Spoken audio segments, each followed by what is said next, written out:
আগের ভিডিওতে শেয়ার করেছিলাম কলকাতা স্টাইলের বড় বড় চিকেন পকোড়ার রেসিপি, আর এই ভিডিওতে আমি আপনাদের দেখাবো বিয়েবাড়ির স্টাইলের ছোট ছোট চিকেন পকোড়ার রেসিপি। তো যারা আগের ভিডিওটি দেখেননি তারা চাইলে সেটা গিয়ে চেক আউট করে নিতে পারেন।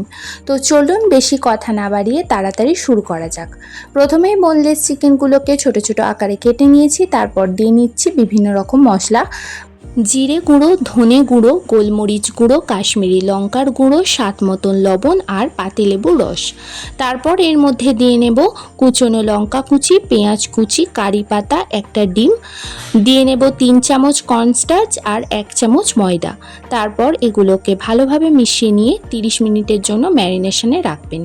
ম্যারিনেশনে রাখলে সমস্ত মশলাগুলো মাংসের মধ্যে ভালোভাবে প্রবেশ করবে, আর যার ফলে খেতে কিন্তু দারুণ টেস্টি হবে।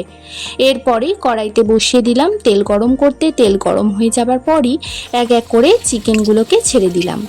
আপনারা শব্দটা শুনে বুঝতেই পারছেন তেলটা খুব ভালোভাবে গরম হয়েছিল। তারপর এক দিকটা ভাজা হয়ে গেলে উল্টিকেটাও একইভাবে ভেজে নিন। দেখুন আমাদের চিকেন পকোড়া কিন্তু একদম রেডি, আর এর আওয়াজটা শুনে বুঝতেই পারছেন কতটা ক্রিস্পি হয়েছে। যাই হোক, এবার শুধু গরম গরম পরিবেশন করবার পালা। রেসিপিটা কেমন লাগলো কমেন্টে জানাতে ভুলবেন না, আর হ্যাঁ, বাড়িতে ট্রাই করবেন আর আমাকে সেটা অবশ্যই জানাবেন। এমনই সব রেসিপি ভিডিও দেখতে আমার এই ছোট্ট চ্যানেলটিকে সাবস্ক্রাইব করে রাখুন।